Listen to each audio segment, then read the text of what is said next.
the community at our online market. Our market will probably go up maybe at the end of April. We'll start doing an online market where you can just go to our website, order the vegetables you want, and if you're within 10 miles, have them delivered. And then we also do a CSA program, which is basically like a farm share. It's this notion, it's called community supported agriculture. That's what CSA stands for. And basically what happens is somebody in the community would pay upfront for a membership, and then all through the growing season, they would get a share of the farm's produce. So it's a really great program that helps farmers get some income ahead of time so that they can buy their seeds, buy their soil amendments, kind of all the things that are necessary to, get a farm started when they don't have the income coming in the winter. So we do have that program as well. I did skip over one thing here in the growing section, and that's because I'm going to hand the speaking role off to someone else in our organization. This is just a really special garden that we grow, and I'm going to let Andrew talk for a moment about the Potawatomi Seed Saving Garden. Andrew, do you want to say something to the group? Okay, this is a surprise out of the blue. It's great. A friend of mine, Bev Evans, told me that I could visit the farm and that it would change my life forever. So I arrived at the farm. I met Bob Johnson, and immediately he put me to work growing native American vegetables from our region. Yep. And Andrew does a great job of it. He is a wealth of knowledge on local and regional foods and the importance of preserving them. And, we have a connection to the Potawatomi specifically. The land that we're growing on was purchased from the Potawatomi 244 years ago.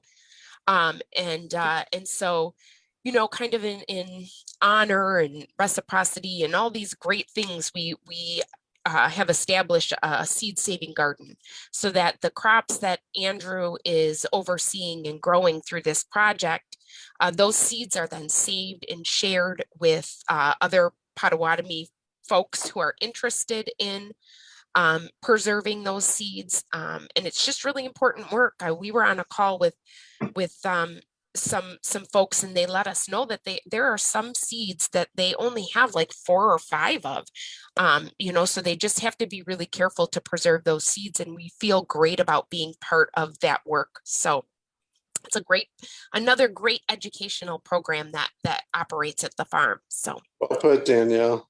Yes.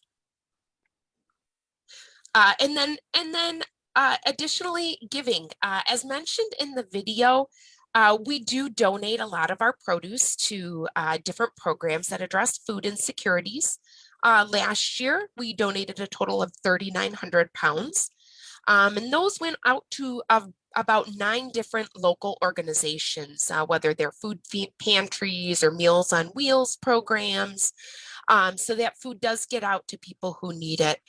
And then giving also in the Potawatomi Seeds and Food, making sure that gets where it needs to get appropriately. And we have some big projects ahead in this coming year at Community Grown Gardens. We are bringing power to the farm through a grant with the HDR Foundation. We're so thrilled about this for many, many reasons. That's also going to bring the ability for us to have more developed STEM field trips, which, if schools are back in session and kids are going off site, that should be starting in this coming year here. We have a nice partnership to develop some child-friendly spaces.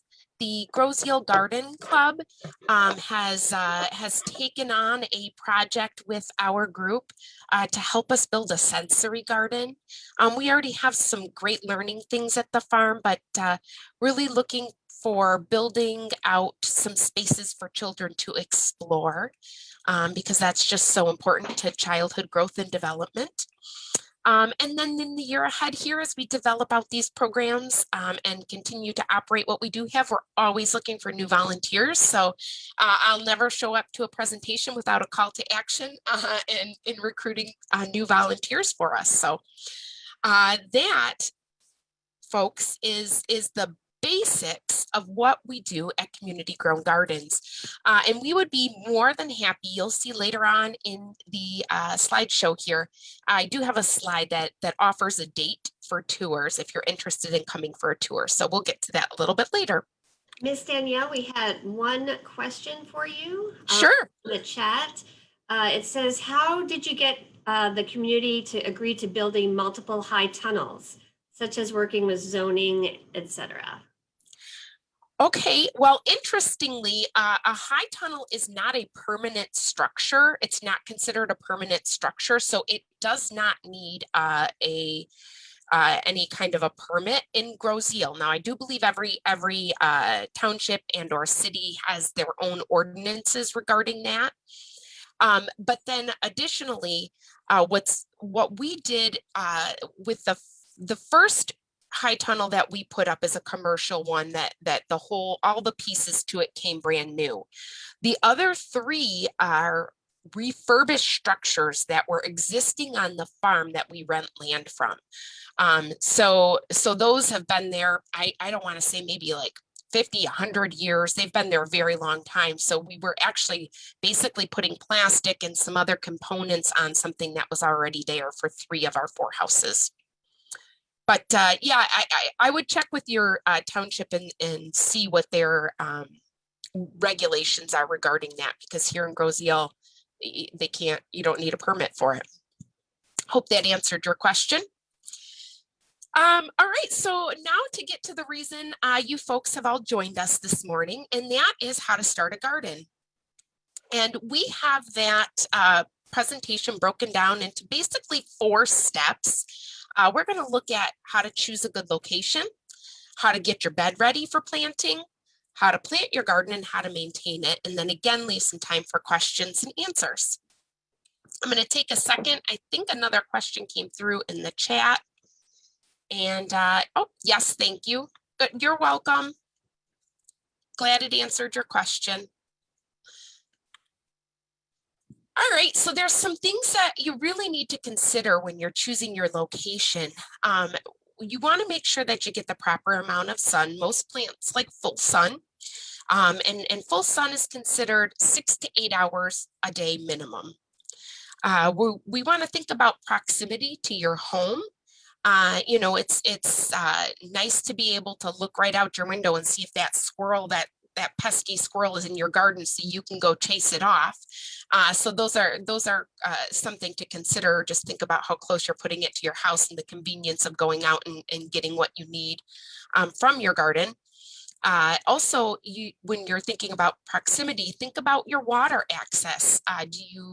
If you're making your garden far out from your house, you're going to need a really long hose to get out there. So think about, you know, how you can access water, because your garden is going to need watering, you know, multiple times a week, if not every day. And then something else to consider is choosing a spot that has a good drainage for your soil health. So on the next slide here, I have a diagram for you that really shows why most importantly, you'd want to put your garden within, I guess, facing the south, so that it gets that sun the longest time through the year. You can see in the diagram the 2 different paths of the sun, the winter sun there and the summer sun.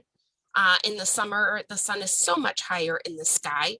I would say right now would be a really good time to step out into your yard and for a couple of days and really watch where the sun hits in your yard, and where things get shaded.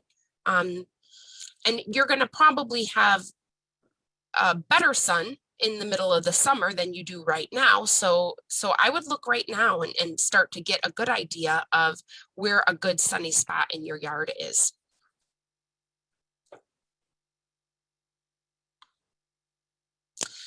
And then I put this little little video on here. I said that your beds need drainage, good drainage. And the thing is not every house or yard is going to have good drainage. And in fact, the garden beds that we have in one of our outdoor gardens don't get good drainage. So we created our own kind of trench so that we could create drainage. And I took a little video at the farm so you could see what that looks like in case that's a technique you'll need to do.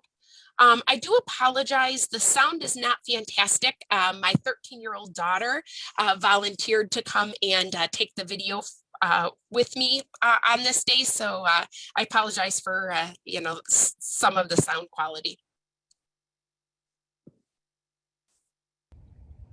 So when you're choosing a garden location, one of the things you need to consider is, does this spot have good drainage? Because that's important to your soil and plant health. There's a good chance that the spot that you select doesn't have all of the things that are necessary. And the great thing is that drainage is something that you can create around and for your beds. So that what we have done here is we have this big long garden bed. This does not have fantastic drainage. So what we do is create our own drainage by shoveling a trench all the way along the perimeter of our bed. The only tool you need to complete that is a regular spade or garden shovel. You just put it right at the border, right where you want your grass line to stop and your garden bed to begin. And shovel down, I don't know, a good 8 inches or so. And turn that soil over from that border there. And continue on with that trenching method all the way around the border of your bed. Now here, to get rid of the water, we've created a path for it using the same method. We've just taken this spade, turned over the earth to create a trench that runs all the way to a French drain. You don't have to run it to a French drain. You can just run it to a location where drainage and some standing water would be okay in your yard.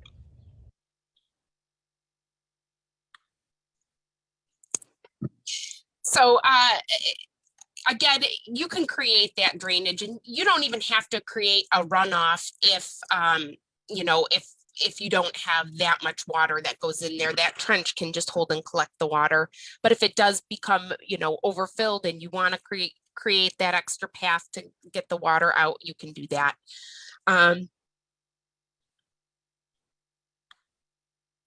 And I do, Bob, or anybody else from Community Grown Gardens, if there's anything that you want to add to choosing a location, or if there are any questions at this time about choosing a location, I'd like to take a pause and allow some time for that to happen.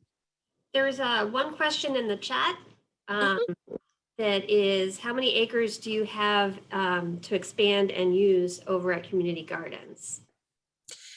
So we actually are probably at our capacity that we want to get to where we're at. We are about a ½ acre. Is that right, Bob?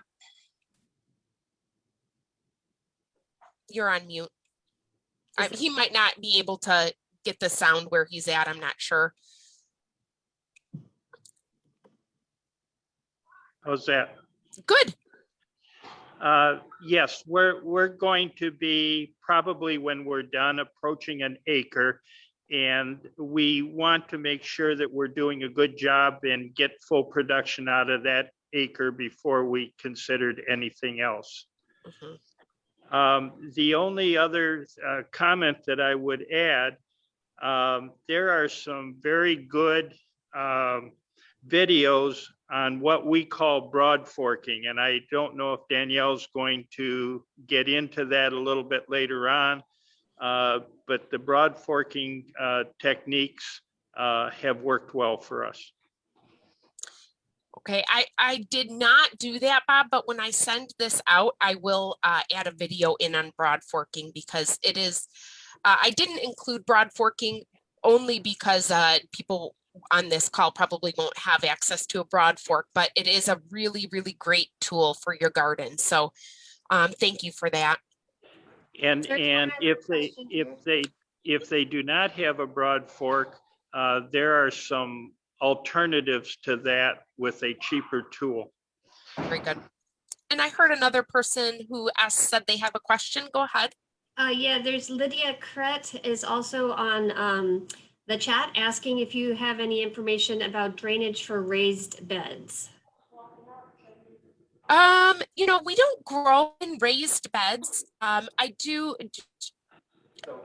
Is it a raised bed that's directly sitting on the ground, or is it something that you have like on legs? You can unmute Lydia too if you just Okay, want to have a sure. conversation. If I can find her.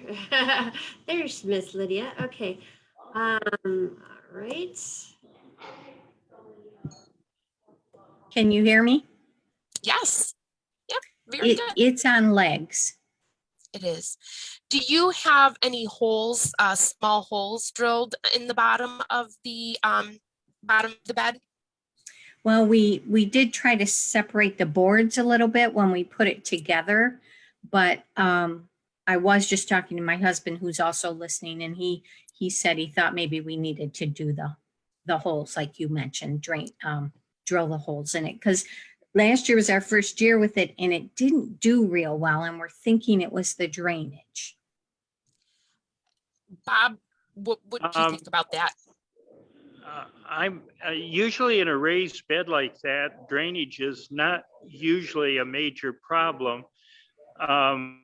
If you take your soil and kind of take a handful of it and squeeze it together, if it stays together in a clump, it's too wet. But if it readily reduces when you let your hand go, it should be good and dry. My suggestion is that it's probably something other than too much moisture. Okay, any thoughts on what that might be? I mean, we bought soil and filled it with, fresh soil last year. I depending upon the organic content of the soil that you brought in, I have in the past mixed heavy soils that were in with peat moss or other compost, and that helps to loosen up or lighten the soil because the plants not only need water, they are going to need air, and sometimes amending it with a peat mix might help it out. Okay, that makes sense. Thank you. Any Also other been questions asked- about choosing? Oh, go ahead, Donna. There was another, sorry, Glenn was asking in the chat if aerating tools are useful. You know, we do like to aerate our soil, and in a couple of slides, you're going to see a little bit more about bed maintenance. So hold on to that conversation. We're going to get there. Thank you. Anything else about choosing a location? All right, we're going to move on then to the next topic, which is preparing your beds. And the first thing I have on here is make a plan and a map. I like to do this in this step of the process. Some people would do this much further down, a next step down, like with the planting. And so I put all those slides further down in the presentation, but just know that you might choose to do your map and your plan ahead of preparing your beds. So anyways, we got to take a look at or have a conversation about how you basically turn your earth over. Everybody is probably familiar with a rototiller, and that would really be, your first choice, getting your garden started with a rototiller. It's going to make the work a lot easier if you can get access to a rototiller. You're going to probably need to rototill a couple of times to really initiate that bed. and just like Bob was talking about, if you can pick up the soil and you can kind of hold it in your hand and it stays formed, that your soil is too wet. If you do that and that soil holds its form, it's too wet really to rototill. It needs to be a little bit more dried out to rototill. Anyways, you can create a bed without a tiller, and I have a little video about what process you would use to do that. Please just keep in mind this video was just as a demonstration. I am not the person who works with the shovel regularly, so if it looks kind of pathetic, it's because I am kind of pathetic with the shovel. So this is for demonstration purposes for you folks. But anyways, I want to show you what that process without a tiller might look like in this video. So now that you've chosen a garden location, we need to get to work on preparing your bed. One of the things you can do is rent a rototiller and have somebody get your first garden space turned over using a rototiller. One of the things you can do is get a sod cutter and have somebody cut the sod off the top and then do the rest of the work manually yourself. But in the event that you don't have those tools or access to somebody who can run them, you can do the job yourself with these 3 simple garden tools. You have your basic shovel, this garden fork here, a little shorter and sturdier than a pitchfork, and then your basic rake. So, to get started, the first thing you need to do is remove the grass or the sod. And without a rototiller or a sod cutter, the way I would do that with this shovel is just taking off that top layer where the grass is. And you might have to come at it and cut from a couple different angles to really cut the roots, depending on how established your grass is. And I would just set that to the side to dry out. That's going to become nice organic matter for your garden beds at a later time. So you're going to go through the bed that you want to prepare, removing that sod, that grass. Okay. The next thing that you'll do, okay, we're going to pretend like I've already gotten this whole bed, all the sod removed. The next thing you're going to do is you're going to get down there again with your shovel, same tool, and you are going to turn this earth over about 1 foot. Okay, this is going to be a lot of work, more work than a lot less work if you can get a rototiller. But you're going to start just by turning that soil over a good foot down. Okay. Once you've got your whole garden bed, the soil all turned over there, you're going to go and get your fork. Now with the fork, we're not turning any soil over. We're just creating extra space in the soil. So you're going to wedge this fork as deep down as it'll go. You might have to stand on it. And then you're going to use your whole body to create some leverage and pull back and forth. This extra space does a couple of things for your plant and soil health. It's going to allow extra air and water down there where your roots are. It's going to allow some compost to kind of fall down deep where your plants are. So it's going to do some great things that your plants really need to be healthy and happy.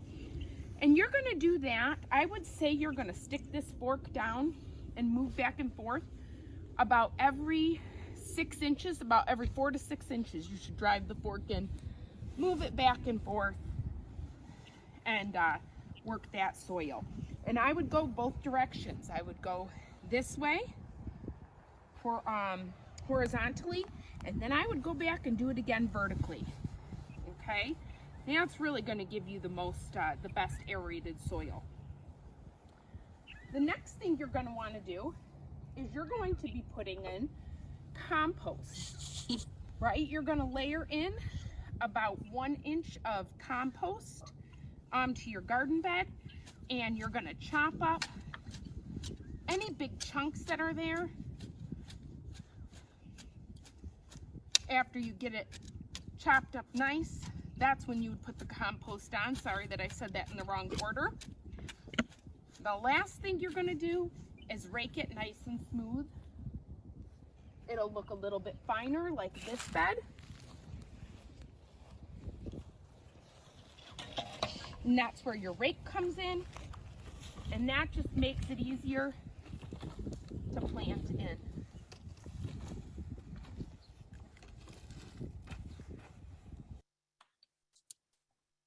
So you get the idea, you know, of how you could potentially create a bed without a rototiller. And where I used that fork to drive into the ground to just really create extra space deeper than the 1 foot you can turn over with the shovel, that's where you would use the tool called the broad fork that Bob was mentioning earlier. And really what a broad fork is like a big giant fork. Okay, it's probably got 5 tines that are 3 or 4 feet deep, so you really get deep in your soil with a broad fork. And it is a fantastic tool, and it will help build your soil. And I know we have loaned ours out at the farm before, so you know we'd be open to a discussion if you wanted to come and see the broad fork and or potentially borrow it to get your garden started. So that I believe is the gist of how you're going to do it. I did want to talk to you a little bit about that compost though that we mentioned. Compost is going to be really important, not just when you first start your garden, but also every season that you plant your garden. Going forward. So you're going to want to add your compost, you know, that first time especially. And one of the things that I put onto this presentation for you, which I can send along to you if you want to share your email, is a link to a soil calculator so you know how much to buy.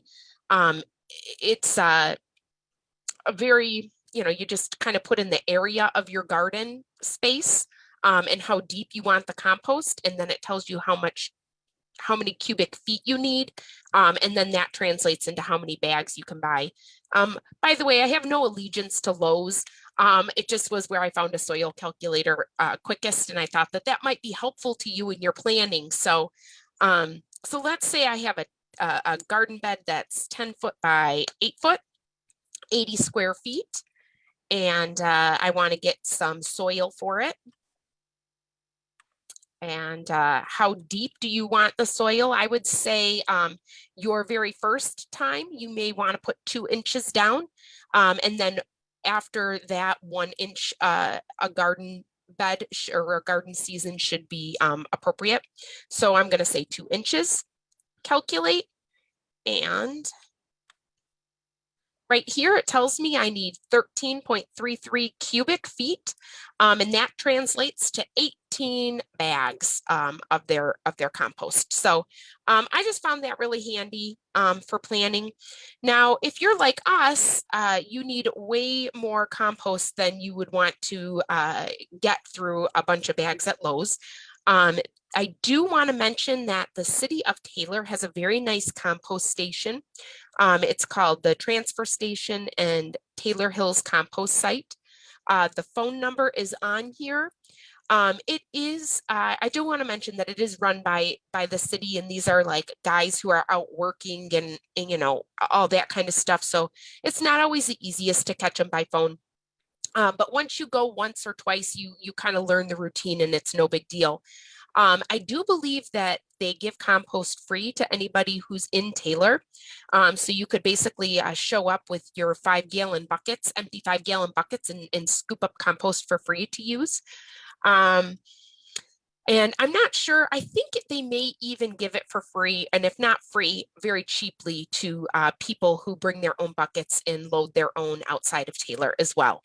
So I just wanted to make you aware of a couple of places that you might be able to get compost for your garden.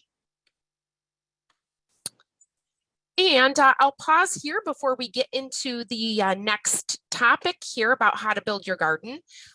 Is there any questions anybody has about preparing your beds? Or anything anybody from CGG wants to add?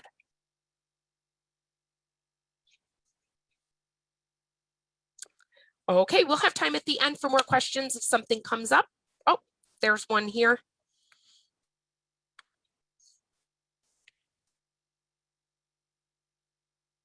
doesn't that free compost contain a lot of weed seed? That's the question.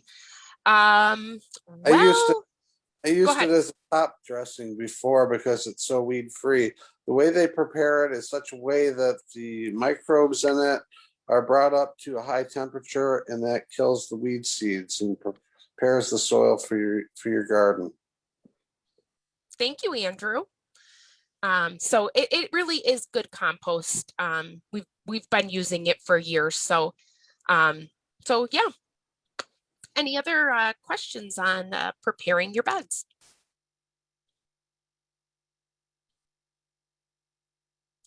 Okay, so now we're going to get to the fun part, which is actually planting your garden. And there are several steps we'll look at for this. We're going to look at choosing your crops and mapping them, like I talked about a little bit earlier. We're going to talk about two different planting techniques, direct seeding versus transplanting. I'm going to give you some tips about where you might get your seeds and plants from, and then we're going to talk about watering in relation to new plants.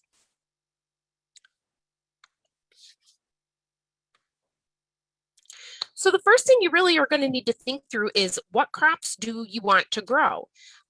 You might think about questions like, what do you like to eat? You know, grow what you like to eat, what you're going to eat the most of.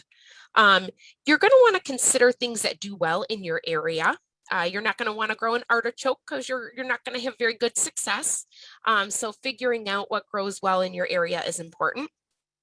You might want to consider growing crops that cost more at the store, just because that's nice on a nice, I guess, bonus for your pocketbook. You might want to consider growing crops that typically have a higher pest residue. If you take a look at the screen, that gray box I have toward the bottom has a list called the Dirty Dozen, and that is a list that an organization, I can't think of their name right now, but anyways, they study the kind of fruits and vegetables every year to determine which ones have the highest amount of pesticide left in them. So their list currently for 2020 was strawberries, spinach, kale, nectarine, grape, apples, peaches, cherries, pears, tomatoes, celery, and potatoes are what topped the chart for having the highest pest residue in 2020. So, you know, looking at that list, if you like spinach, it grows well in our area. You know it has a lot of pesticide on it. If it's important to you to eliminate some of those pesticides in your body, that might be a good crop for you to grow. You might want to choose crops that are easy to grow if you're just starting on your kind of a growing journey. We've had really good luck, and as most gardeners do, with things like beans, cucumbers, kale, lettuce, squash, tomatoes, radish. By all means, grow things that you like to grow, but make sure you throw in some of those easier to grow ones so that you feel successful, and that just will help you continue on. And then also, if you are somebody who wants to preserve, you're going to want to consider that when you're choosing your crops. So if you want to make sauces for canning, you're going to want to make sure that you choose a sauce tomato like a Roma or a San Marzano. So just kind of keeping those things in mind as you plan out what kind of crops you want for your garden. And something else that you're going to want to consider is there's really two categories of crops. We have a category called cool crops and a category called warm crops. And cool crops are what you typically think of as your leafy greens or your root vegetables. And these are plants that prefer soil temperatures that are a little bit cooler. You can start these plants earlier in the spring and or in late summer for a fall harvest. Some of these plants really even have success growing even if it's frost, even if there's a frost. Things like spinach actually get sweeter and are better after there's been a frost. So I've got this list here. I'm not going to read it all to you, but it's included in this. And if you want me to send you this slide again, just share your email address and you can have this list. Warm crops are those ones that you think of like in the, kind of the heart of summer. There's your tomatoes and your squashes and your peppers and your cucumbers. These warm crops like warmer soils. And I just want to share what our map and our plan looks like. So we spend a lot of time mapping and planning. We have a lot of growing space, a lot of volunteers, and there's a lot of people doing this work alongside us. So we really need to communicate. But the other great thing about making a map and a plan is that it kind of gives you something to look off the next year. So this is an example of a map of one of our houses. And you can see that I've got all these different rectangles, and each of these rectangles represents a 4 by 8 foot bed. So anyways, I've put only the most important information on that map. In bed 11, I'm planting all onions. It's going to take them 110 days to mature, and I'm going to end up getting about 400 onion plants out of that bed. I do want you to know that there are all sorts of tools out there that you might take advantage of. This is one example. And again, just like Lowe's, I have no specific allegiance to this particular garden planner. It's just here to serve as an example for you. But you can see, you could get mapping pages, bed plans, plot plans, just all sorts of great information is out there to help you organize and plan your farm, or your garden, excuse me. And then also a plan. We do write down kind of a week by week steps, what we need to do. We're always behind that schedule, but we at least write it down on paper and make it a target and a goal. So you can see, let's look at the week of January 11th on here. We needed to direct seed some spinach. We indicated where that needs to be. The other tasks we need to do, like seeding some trays. And that way that we're just kind of keeping on schedule with what the plants are going to need when they need to go in the ground and all of that. So making a map and a plan is an important step in starting your garden. And another thing I want to share with you for planting is this hardiness map. You may or may not have ever heard of this map in your planting zone. In Groseal, we are in zone 6B. And that's important because a lot of times when you're planting, it'll tell you when you can plant based on what zone you're in. Assuming most of you on this call are from this area, you will be in zone 6B. If not, you can go to this zone calculator here that's linked in here. And all you need to do is, there should be a box here. I must have passed it. Right here. To put in your zip code. Let's say you're from Howell, Michigan. 48843 is their zip code. And it'll tell you what zone you're in. So Howell, Michigan is in zone 5B. So they're gonna be planting a little bit later than I'm gonna be planting in Groseal, because they're in a different zone than we are. So I just wanted to make you aware that we do have zones, in that you can use a calculator to figure out what zone you're in. Sometimes this map is a little bit tricky, just because there's some pockets that blue is embedded in the dark green, or light green is embedded in there, and you can barely tell where you're at. So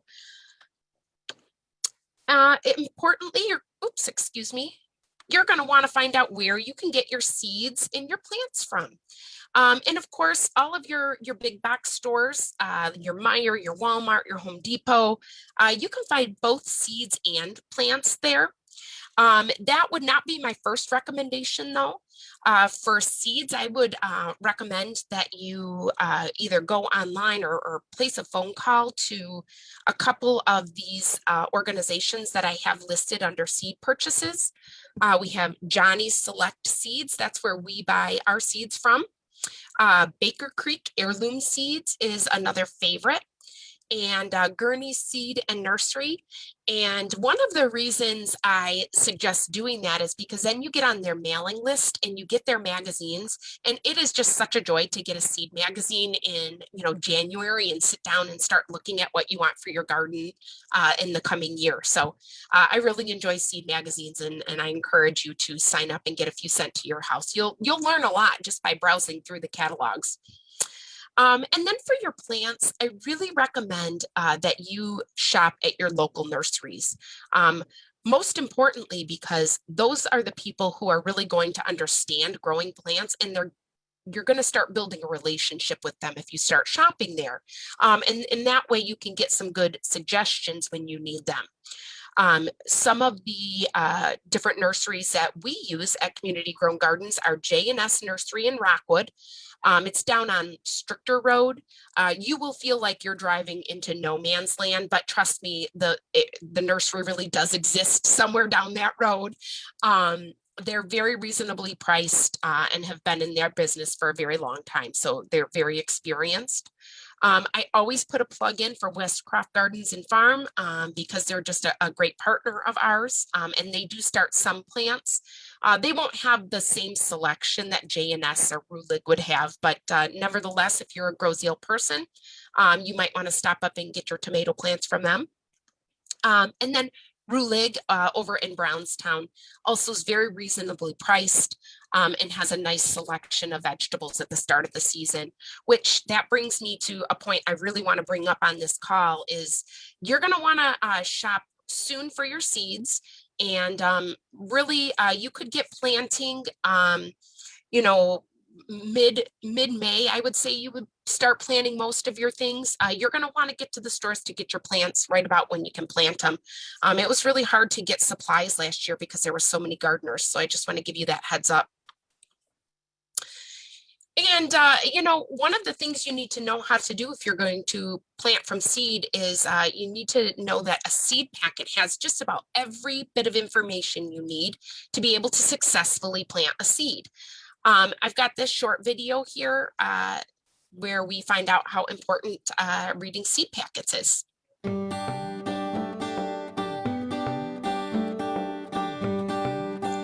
So gardeners are truly lucky to have such a variety and selection of different plants that we have. Most gardeners will come and they'll look at their selection and they'll look at them and they'll pick what plant they want from the front of the package. However, the most valuable information is probably on the back of the package. As we look at the back of the package, it will give us information about when we can plant this, when we can plant it outside. There's a lot of variation in Wyoming's climate, and in different parts of the state, the seed can go out at different times. The most important information might be how deep to put the seed. A really common mistake is putting the seed too deep. The seed germinates and doesn't make it out of the ground. How much space the plant needs, and then how long it takes, how many days it'll take to mature and make what we want that plant to make out of. So as you think about planting your flower beds and your gardens, really do a little bit of research. As we look, there might be a QR code on the back that we can utilize. There's information online. So a little bit of investigation and study on these species might make us more successful during our growing season. So good luck. This is Hudson Hill, University of Wyoming Extension. You're watching from the ground up. Cute, huh? And by the way, all of these extension universities with extensions have just fantastic resources for growers. Michigan State Extension is just, there is so much great information for free available to you folks. I really encourage you to take advantage of their resources. So reading that packet is important. Will help you decide if it's the right plant for you. Will help you learn how to put that plant in the ground. Donna, can you still see and hear me? Yeah, okay, thank you. I'm getting a message that my connection is unstable. So if I drop off, folks, I apologize. I'll come right back. Yeah, you're good. I also wanted to mention that the library has been gifted with some seeds from Andrew. Thank you, Andrew, and Community Grown Gardens. And we will have a display out of these seeds. And these are special heirloom seeds. So I just wanted to show you that. Yeah, Thank you, Andrew. Thank you, Donna.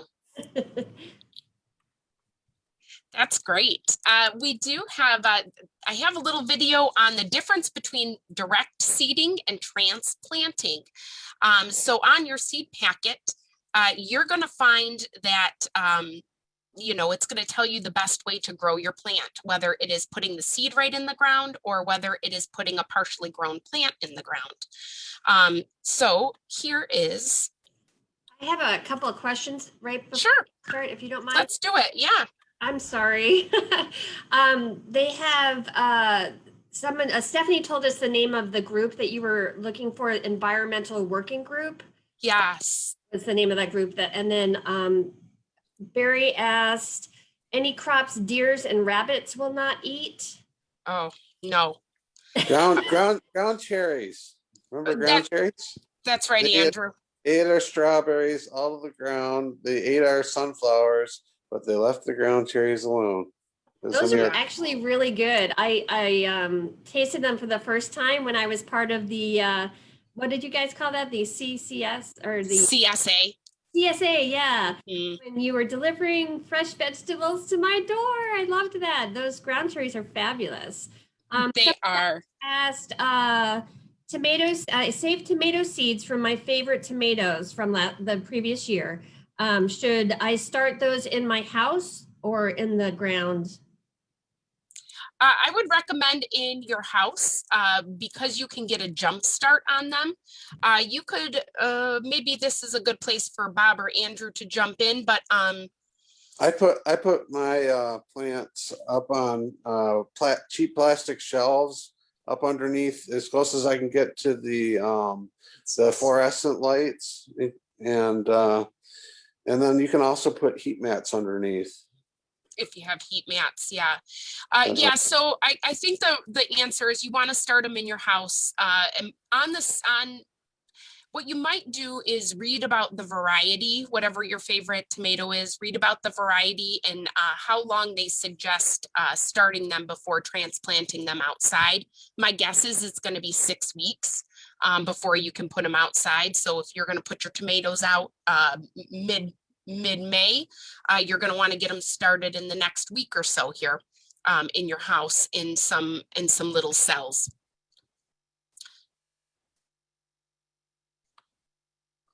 So now your garden bed is ready and we're going to get some seeds and some plants in the ground so you can have some vegetables. The first thing you need to do is decide if you are direct seeding, which means putting a seed directly into the ground, or if you're transplanting, which means putting a plant that's partially started into the ground. Some crops do better direct seeded and others do better transplanting, and that's information that you can usually find on the seed packet and or online. Today we're going to start with looking at a beet seed. Beets like to be direct seeded. So I've already read the packet. I know that I'm going to put beets rows about 1 foot apart and each seed within the row 3 inches apart. So I always start by making my rows, and I use this tool to make my rows. This is a cobra head. You can get it on Amazon. You can get it, I think it's got its own website. It's called a cobra head. Kind of looks like a snake head here, so it makes sense. Anyways, I make a nice line here, and I'm making sure that it's not too deep because I know that beet seeds should not be planted at a very deep depth. Then I get my seeds out, and there's all sorts of seeding tools if you prefer to buy or use a tool. We are more of the just kind of take your time and do it by hand farm. So anyways, I put a seed in about every 3 inches. Basically think about the size that a beet is going to get and the space that it's going to need. So I'm putting a beet seed about every 3 inches. After I get that done, I'm going to cover them up very lightly and then make sure to water as deeply as the seeds get. To create my next row, I know that this is our 1 foot long, so I'm just going to lay this down right there and know that my next row needs to start right here. And I'm going to move through my entire bed until I've planted as many beets as I need to plant. And that's how you direct seed. And you could use, you know, if you wanted to be more formal, you wouldn't have to just measure with your tool, but we tend to, you know, you get used to what's what size and how far apart things need to be when you do it all the time. So so we just use that handy little tool there, which I really do highly recommend. You know how I said I had no allegiance to Lowe's and or Etsy when I was showing you those things. We do really have allegiance to those Cobra heads. They are just probably the best $30 you could ever spend. So I highly suggest getting one. It's so versatile. You can plant with it, you can cultivate with it, you can weed with it. Just is really a really great all-around tool.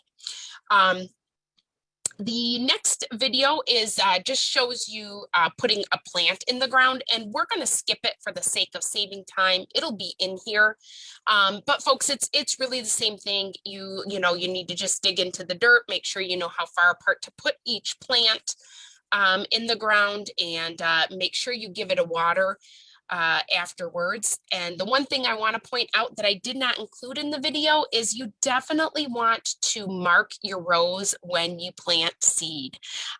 Boy, I can't tell you how important that is, because you're going to come back to your garden and you're going to forget where your rows are, and you're not going to be knowing where to look for your plants versus weeds. So mark your rows as you plant them. All right, I'm going to pause there. The next topic that we'll talk about, and this one will go pretty fast because with respect to your time, is maintaining your garden. But are there any questions specific to planting?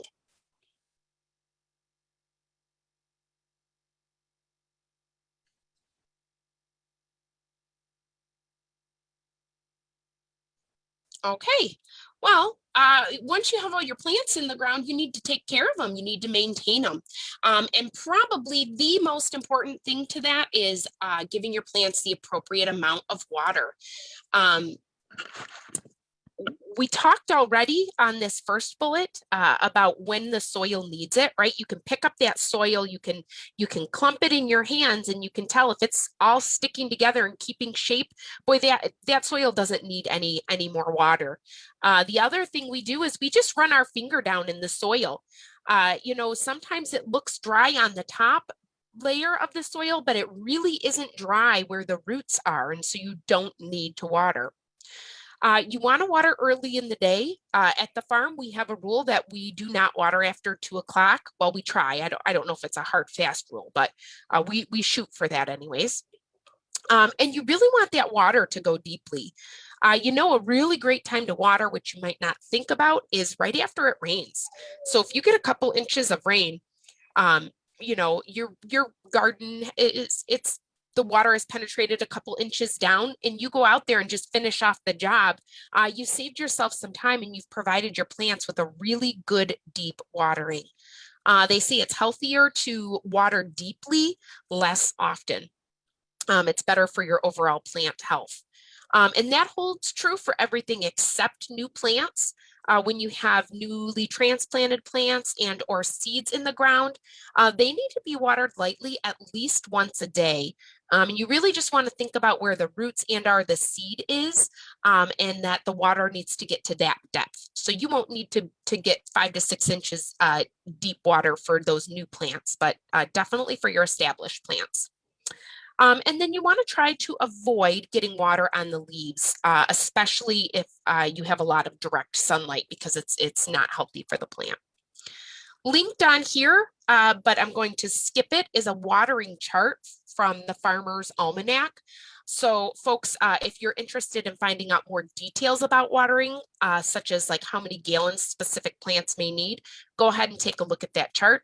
I've never used that chart before, just an FYI. I want you to know it's there. Some people love details, and some of us just get out there and garden, and there's no right or wrong, but I want to make all the resources available to you.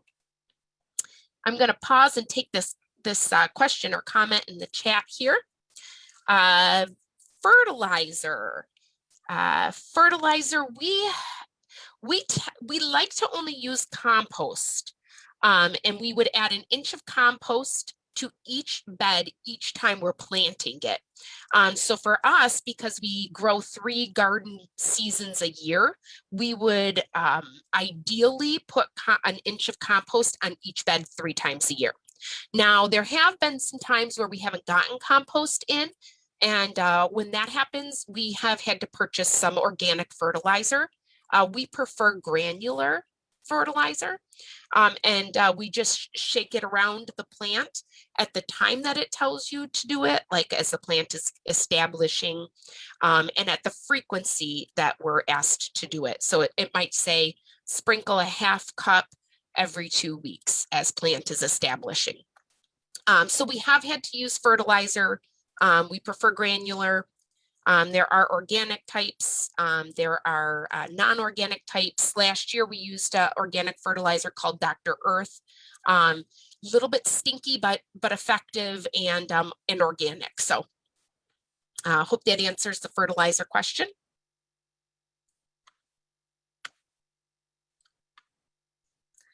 And weeding.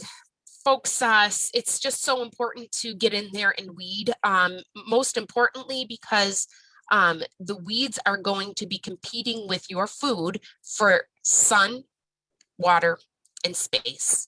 But also when you're down there with your weeding tool, you know, you're also doing great things for your soil. And that's where somebody had asked a question earlier about aerating the soil. This is really where we do that step, and it's part of this process. You're loosening the dirt around your plants constantly while you're working to weed and cultivate your soil. And then between your garden seasons is when you're using those forks that you saw in the video, and Bob talked about that bigger broad fork to really get deep down and aerate a little bit lower. So we don't have a specific aerating tool, and instead we incorporate aerating in with kind of the tasks that we're already doing. And I do want to point out that, you know, there are some weeding tools that you can use from a standing position as well. So don't think that you have to use the Cobra head, which would force you to get down on your hands and knees. Stirrup hose are wonderful for that. Thank you, Andrew. A composting question. Sure. How long should you wait for changing scraps, wood, leaves to composting soil? I'm going to have to hold off on that one. Andrew or Bob, do either of you or anybody else on the call know that answer?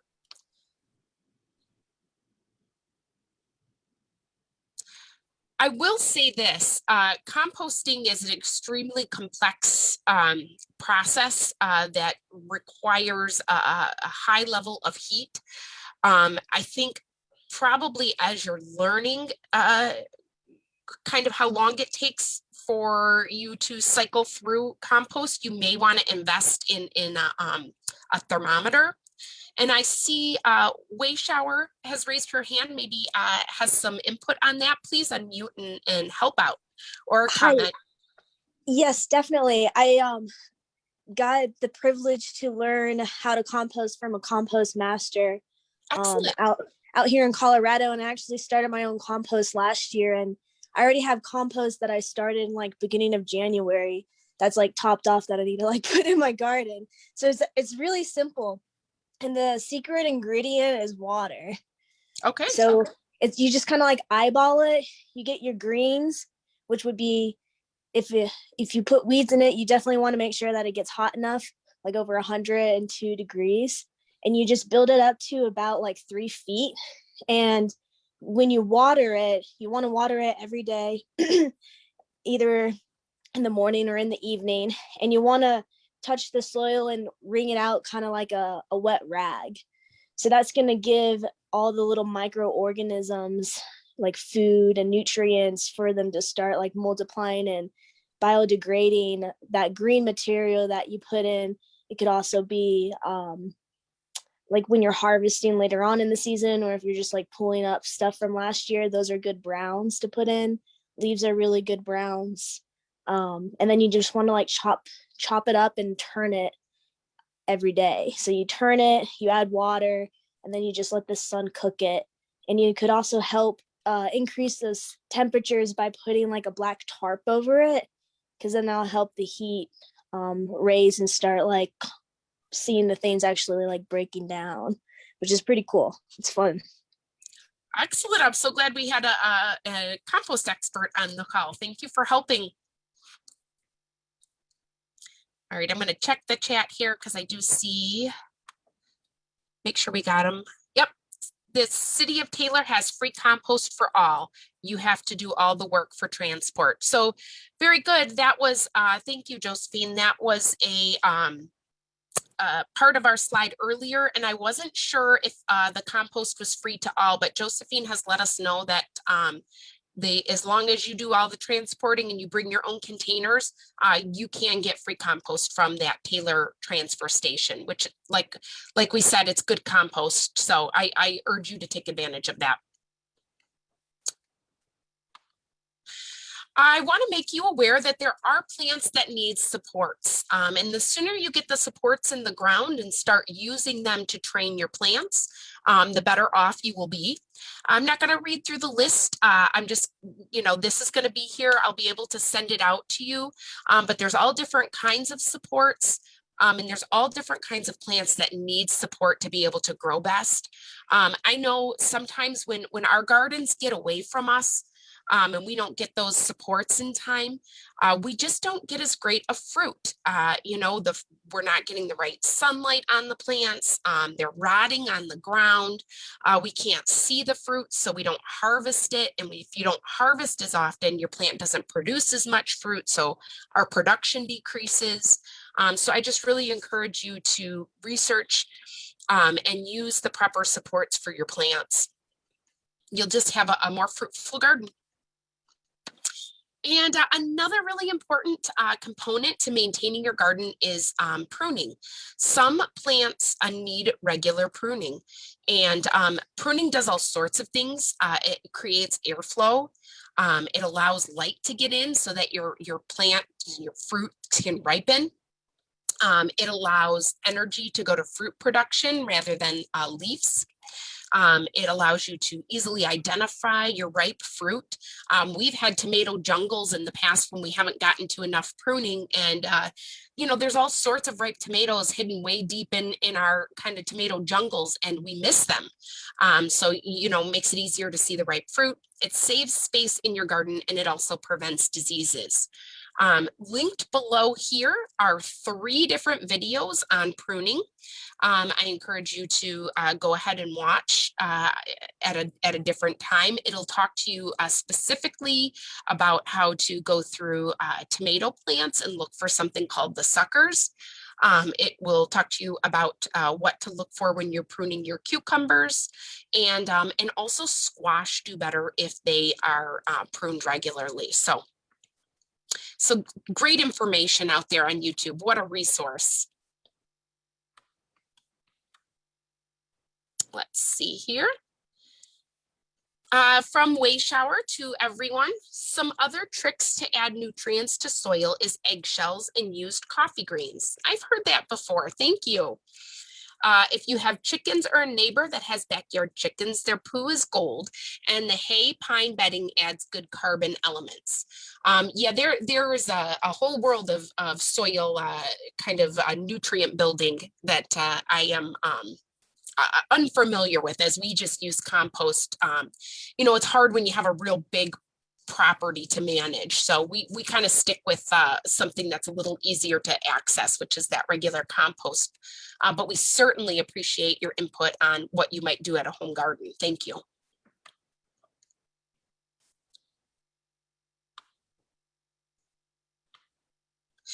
And one of the last things I want to encourage you to do, folks, is keep some kind of a journal or a planner as you go through your growing season, because you're going to find all sorts of things you wish you would have done differently. And just to track that as you go along will help you have a much more successful season the next year. There are all sorts of ways that people do this. If you're a techie person, you might download an app. There's an app called From Seed to Spoon that I explored with a little bit. I am not an app person, but I looked for the sake of sharing some information with you folks. And that really had great information about the different fruits and vegetables.